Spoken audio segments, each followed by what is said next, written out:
And welcome to Third Street Gallery and another one of our great artists all day. We have Matt Schley discussing his show titled Drawings of Humans. Drawings of Humans. And why couldn't I remember that?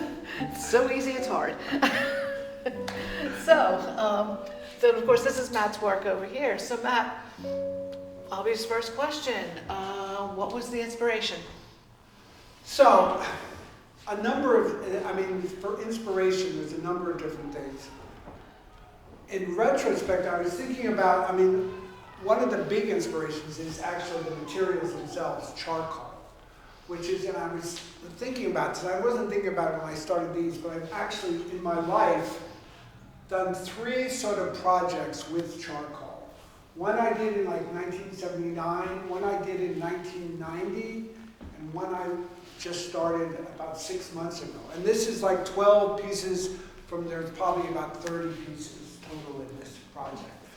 It first started as sort of a blow up. Before this, I had been doing small pen and ink drawings of figures, then decorated with sort of abstract, colorful things. And then this is the first, it's not the first one in this series, but this sort of relates to that more, where it's sort of a blow up of something I had been working on before. Another interesting thing about these related to when I've done it before, all these I work on the floor, which is different than other things I do, which is on an easel or a desk. So one of the things about these is all put the piece of paper on the floor and I'm working on it, sort of on my hands and knees working. That's how it goes. So anyway, I started with this one, and these faces are more, I think, made up. They're just made up faces, and then the sort of leaves, it's sort of motif that's been continuing throughout this other project I've been working on for maybe 3 years. So I did that one, and then I think the next one was this one again, which this is kind of more of a made up figure too, and it says quid sum ergo, which again, I like to put Latin words in there. And it just means, who am I, basically. Sort of like, as I'm doing this, I'm something I'm wondering about. And then, so I had done a bunch more, which are not in this show, of these sort of more made up things. At the same time, I actually, for the past, 4 years, I've been drawing from the figure once a week from live models going to various places in Pennsylvania. So I have maybe 20, 5 or 6 thick notebooks filled with sketches from these drawings. And some are 2 minutes, some are 20 minutes, some are 2-hour drawings. And so I started to just flip through those books at random and find a drawing that sort of interested me. And this might be the first time I did that. And these 2 women here are actually the same person. It's from 2 different drawings at the same time. And then, but it's not really, so I'm sort of copying them, but I'm kind of just making it up. I'm looking, I just like the sitting gesture. I was just thinking of people sitting. And then it just was a coincidence that I had these 2 people are kind of she's kind of looking at her, which I just thought was an interesting idea of the same person looking at themselves. So that was, so I'm amusing myself with that. And then, although their faces, they don't really look like each other. They don't really look like the model. I sort of made up the faces as I'm going along. And it really just has to do with what my hand felt like doing. And just sort of fooling around with that. And then the word, looking through 2 windows, I was just staring at it, and those words came to my mind. Why, I don't know, but I liked them, so I wrote it down. And I still like it. So that was that, and then, with this, then I really decided from then, the rest of these are really based on that idea of looking through my notebooks, finding some sketch or drawing that interested me, and then working from that. And then also I started doing like these are paired. This one and this one were done together. This one and this one have together. This one and that one are kind of paired, and then the two ones on the side are paired together. So I'll just go through those. So this one, an interesting thing about this one, I'm working on this, and a friend of mine calls me up on whatever, where you can see things. And so I just pick up, and I'm standing there, and he's saying, oh, I really like that. And I really like the pencil in her hand. I just dropped the pencil on her hand when I answered the phone. And I go, no, I just dropped that pencil. And he goes, that's what I really like about it. So then after I had a conversation with him, I go, well, maybe I'll put a pencil in her hand. It actually, so then it's kind of, and then when I was actually thinking of the title, it almost looked like it could be a needle, like an injection. So I called it injection. Just as another thing you can think about that. And the big thing I kind of kept changing on this is her eyes. Because somehow I drew it and I didn't like the eyes. And once I took the eyes out, then I drew the eyes maybe 20 or 30 where I was almost ready to rip the whole thing up because the eyes were. So again, she looks kind of nuts. But Maybe it's the injection. Right. But I thought the whole thing is kind of nuts. What's interesting also about it, because when you see the position of the pencil / needle, whatever, right, on the bottom of, it's almost, like either she drew the flowers or squirted them out, depending on whether you're... Right. It almost like she's creating, Yeah. she's creating the flowers, she's creating herself, whatever. And what is her... It's kind of an unreal position she's in. Yeah. It's not really, it doesn't really make a lot of literal sense, although as far as organization it kind of makes sense, which is what I like. I mean, it has this nice sweep of... So then there's this one, which again is a sort of continuation of these sort of flower motifs. And it's also interesting that how some of these flower motifs are now, these are like collage pieces, because I was getting worried about how I wanted to put some color into it. And then I just started coloring pieces of paper and throwing them down on the ground and say, well, now I can move them around. And I have so that's how that started.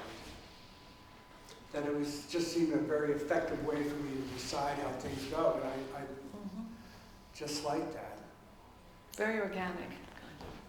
And then, again, this one kind of is a piece with that one. And it's also,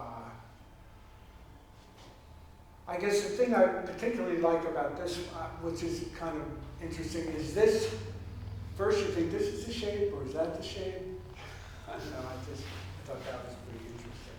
And also, I kind of like this hand sort of grabbing. I think that's an interesting gesture. And just that she's almost like a rock sculpture. I mean, it's really like rock-like. Which again, relates, although this is, but this is sort of like soft, but it's also kind of sculptural in a way. I think it's a very sculptural type thing. Then we have these two, which I think I did this one first. Because I thought, oh, I better do some men. No, well, give me $1. So I did this one, and this was, this has nothing to do with the person, because the person who was actually this drawing was like a 25-year-old guy. So I sort of made him, but he was kind of like this pose, a little slumped over, so I made him this old man type of person. And then,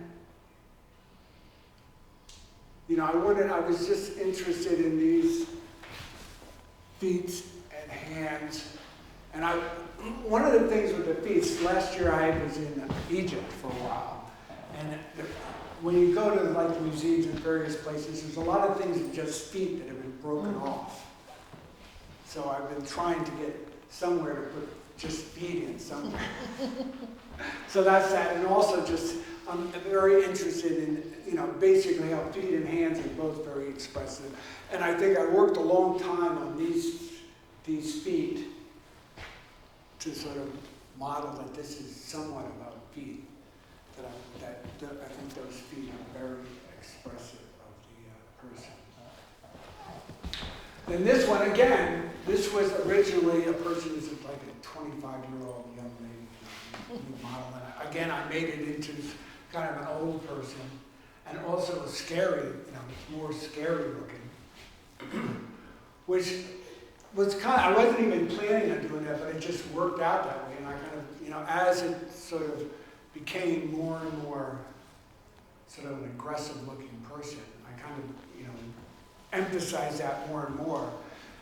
And then I just got this quote, because it's a quote I actually like from an Emily Dixon poem, "But ourselves in awe," just because I just thought it was kind of a neat looking person, an awesome looking person.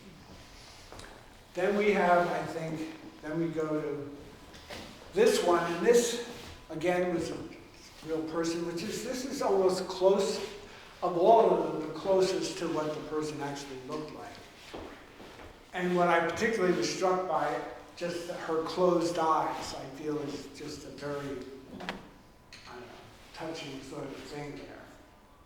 And also just the hands on the knees is kind of a classic pose, which a lot of times when you're drawing life models, you can't get them to do classic things. They want to do all weird things.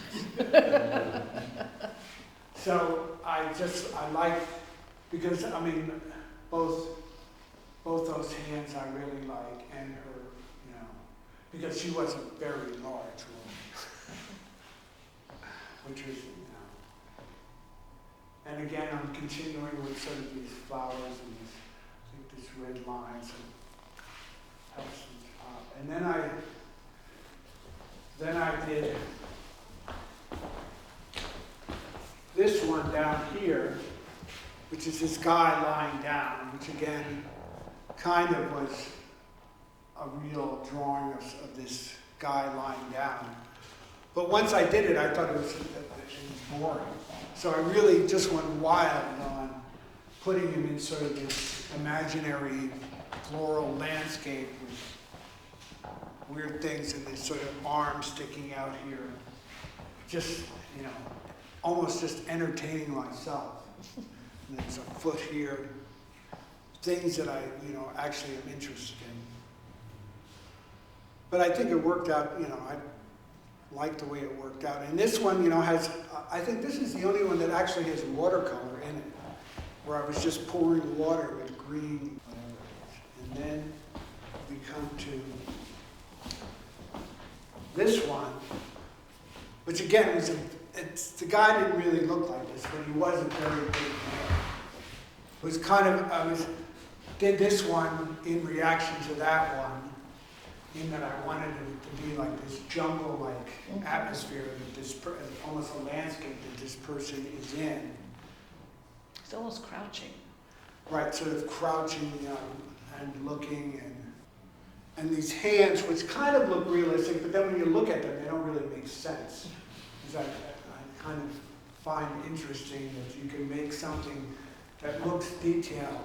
It's also like this one here. These hands, have a lot of three-dimensional qualities to them, but if you look at them closely, they don't really anatomically. They're not really human hands. But again, I think, the hands in this one and the hands on this one are kind of the focal point feature of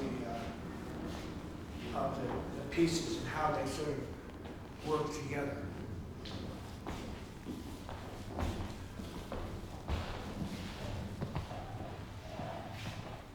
If I may, what is it about charcoal that you really like? get a lot of three-dimensional qualities, and you can sort of, it's very workable. You can start out almost as a scribble and kind of work into something, and it's very raw, gives a very positive raw quality. And when I was thinking about the other sort of periods when I did charcoal drawings, the first time, and both those other times they were much bigger. Like I had these really big pieces of paper, and the one was sort of, there were drawings of overstuffed furniture that were kind of very sensual, like this big. And then and they were like, I had, because I was living in like this basement apartment that had this overstuffed furniture. And then the other ones were drawings of people, but they were people I knew, but I wasn't looking at. They were people from my neighborhood where I lived, so I was drawing them from memory. And then it was like a drawing, and then there was a story about that person. But again, they were point of why. So the thing about charcoal is that I also like the idea that even when you erase it, there's like a memory there. Like I like that sense of when you're changing something, there's still like the memory of the thing there. So like, particularly, you can see like these hands have been messed with a lot. So it kind of gives this idea of time in a way, which I find very appealing. And then I guess this is the final piece of this thing, which this sort of writing a poem or whatever it is was kind of like almost automatic writing. It wasn't like I was thinking a lot about it. But I had these two figures, which I didn't like. For some reason, I just thought they were boring. And I'm sitting there like, should I keep working on this or whatever? So then I said, I'm going to write something. So I actually wrote this thing down on paper, just looking at that. And then I had it written out in such a way that you couldn't really read it, which I've done a lot, where I write things, and it's really, because I want to put letters in, or the shapes of letters, but I'm not really interested in what it says. But then as I'm rereading it, and then I decide, no, I want people to be able to read this.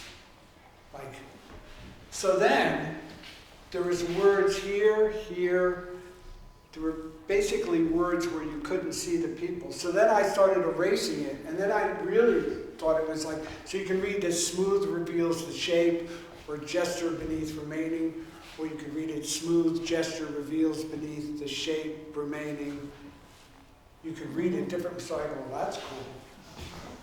That really interests me, and I guess didn't interest me enough to continue doing it as a thing, but for this, it just seemed to work in that this is some sort of relationship here, which is not particularly, you can make it whatever you want to make it. And the words,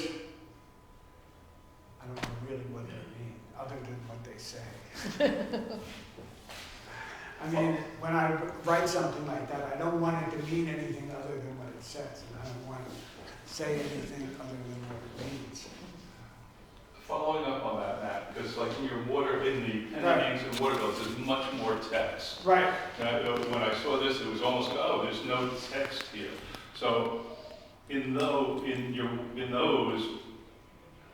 there seems to be much more emphasis on text. Yeah. And so can you talk about what text means to you as you're...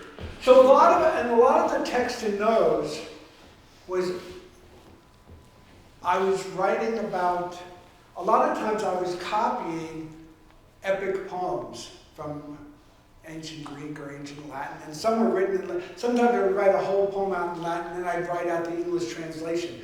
But I write it so small you couldn't, because I was looking at those with all these figures. It's kind of these epic little drawings of all like humanity spread across all, like any one of these. If you put a thing with 100 figures in it, it's like you can make up 100 different stories, and that's what really humanity is, making up stories. Whereas these, I guess, is about individuals making up a story,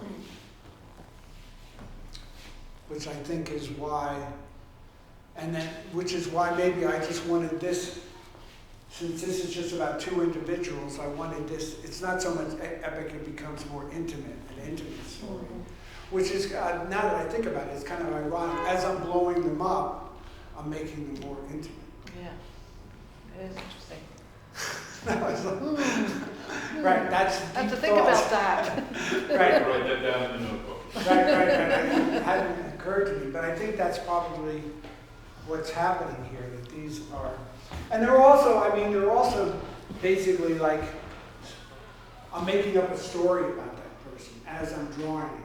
I mean, and the story is actually how you make up a story when you're drawing. It's not so much with your mind, but with your hand. Right. That a hand can actually make up a story about something, because it's a visual story. And then with our brain, we're looking at it visually, but we're also looking at it linguistically, because that's how our brain operates. I have a question about, Yeah. you had said that you did these from the floor. Yes. Did you do that to give yourself another perspective? Was it easier? What was the motivation to do that from the floor, on the floor? It just seemed like I had to. First, that's my first thing. I just had to do it that way. Why I had to do it that way? I only ask because when I look at things sort of through photography, Right. and we're always told, get another perspective. You know, don't just keep taking things from eye level. Right. Because you look at things very differently. And I was wondering if... Yeah, I do like to look at things. I mean, it is a different perspective, and it's also a perspective that has to do with your body. Like, it's not only where you see, it's how your body actually reacts on the floor. I mean, it's that. So it becomes more of like a whole body experience. Like, it's different than like, sometimes you're sitting, like sometimes I'm sitting like this, maybe there's a table here, I'm drawing like this. So you're doing that, your body's one way. You might have an easel like this, you're drawing like this. Or you're on the floor, and when you're on the floor, you're kind of almost moving around more. It's like your whole body, which I think is more about that. And charcoal relates well to your whole body because it is such a sort of ephemeral material that can be moved and shaped and shifted. I also wanted to, when you would say that's boring, so I did this. Right. I think about things I've done in photography as well. I like the picture, but it's boring. So what else can I do? Right. And that's like a lot of the time when I'm working. Then I put it up on the wall, I'm looking at it. And then I say, I go away, I come back, I go away, I come back, and I go, oh, yeah, this is what I can do. Because I guess that's the ultimate thing. I want a picture that I find is entertaining to me, at least. Oh, thank you. Any other questions? Yeah, I have a question. Yes. Actually, I'm really intrigued by the scale of the subjects. Every single one takes up the entire page or is completely spilling off. Was that intentional doing that? Because there's really, there's no background or setting. It's just... Yeah. There's not, because one of the things, even these, which are kind of landscapey, but not like, there's no real horizon. I mean, maybe you could imagine, maybe he's the horizon line. But a lot of times, when you're putting a person in context, you're creating a horizon line, and the horizon line, I remember a professor I had, horizon line actually indicates some psychological space you're in, whereas if you have no horizon line and no space, that indication is absent. So you have to decide on the, as you're interpreting it for yourself, you have to go inside the figure more than look at the surrounding area. I think that's That's an cool. argument. That works. I like it. No, but I think the big thing is to not let the pictures have a horizon line. Yeah, or really any negative space, because even some of the ones where the figure itself doesn't take up much of the, like I'm looking at the second from the right on top, there's plenty of empty space, but then you decided to draw another face in the empty space, or the hands and feet. Right, which makes no logical sense. Right, So it becomes, it sort of flattens the plane, so you can't think, Right. oh, well, this is the ground and this is going. Yeah. Yeah, I think that's like a real thing that was important to me, to make these not exist in like a real space, so then you can think about the real space. Even though these elements, these elements intrigue me, and I really like them, but I'm really still not sure what they mean. I took them to their almost absurd length in this one, where then this is the one that is most, you could say, that looks like it's a landscape. But then when you start analyzing, it's like how? Maybe it's a surreal landscape.